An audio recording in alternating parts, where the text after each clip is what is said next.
go through the list. Nathan Kalis, Dan Mortimer, Kristen Inu, Eric Groth, Luke Burt, and as you mentioned, Feleti Mateo. Yeah. Will Feleti start the season as a super sub again? Is that the plan? No, he'll go into the starting lineup. He knows he's going to be in the back row this year. It's something that I would have liked to have him play last year. He finished the season as a back rower and was extremely effective for us. So. He certainly was. It's almost an embarrassment of riches you've got there. Nathan Hindmarsh, such an inspirational leader, got to play for his country, justifiably so, considering his contribution to the game.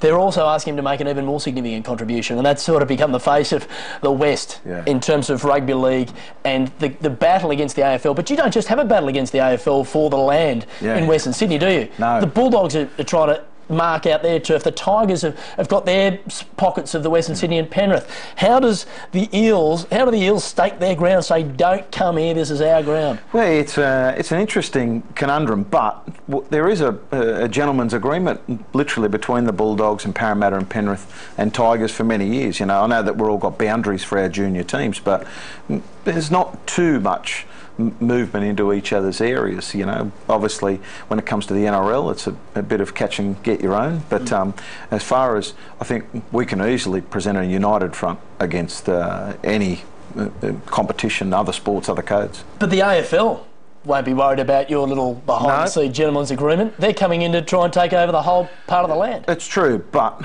united, we are a bigger adversary. And look, we're not. Once again, we respect what the AFL can do and what they want to achieve. But it's our turf, and they're our junior players, and we're going to do everything we can to keep them and continue to recruit them.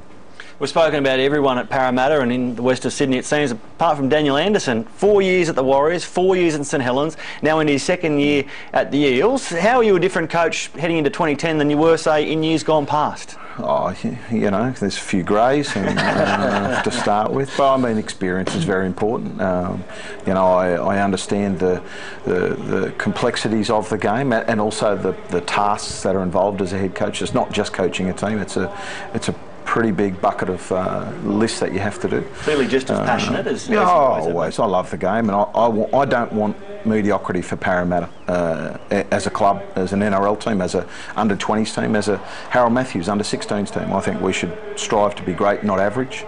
But you know, I've also got to balance that. I've got to family, and I like to get away from footy as much as I like to be in footy. How do you find that balance? Because that seems to be the problem for everyone, not just rugby league coaches, even though there's significant pressure on you. I've got 4 children, and my numbers 2 and 3 go to every game, and they know every player.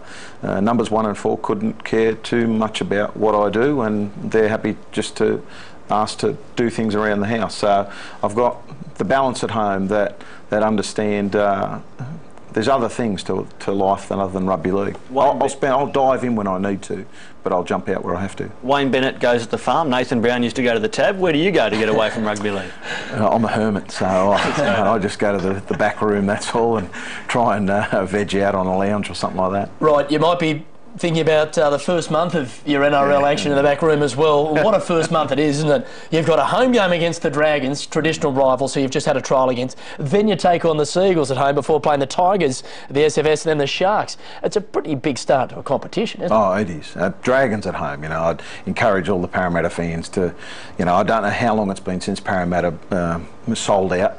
Officially got the sold out sign for a home match, but if there's ever going to be a time where we can do that, it's round 1 versus the Dragons, and then Manly round 2. So not even worried about the Tigers or the Sharks or even Manly. You've got to worry about the Dragons. Okay. Well, Daniel, I know that you've not just excited all the Eels fans tonight, surely the NRL fans as well. Great to have you on News and Views. Good luck in 2010. Thank you very much, guys. Wish you all the best, mate. Not too much though. Go the Tigers.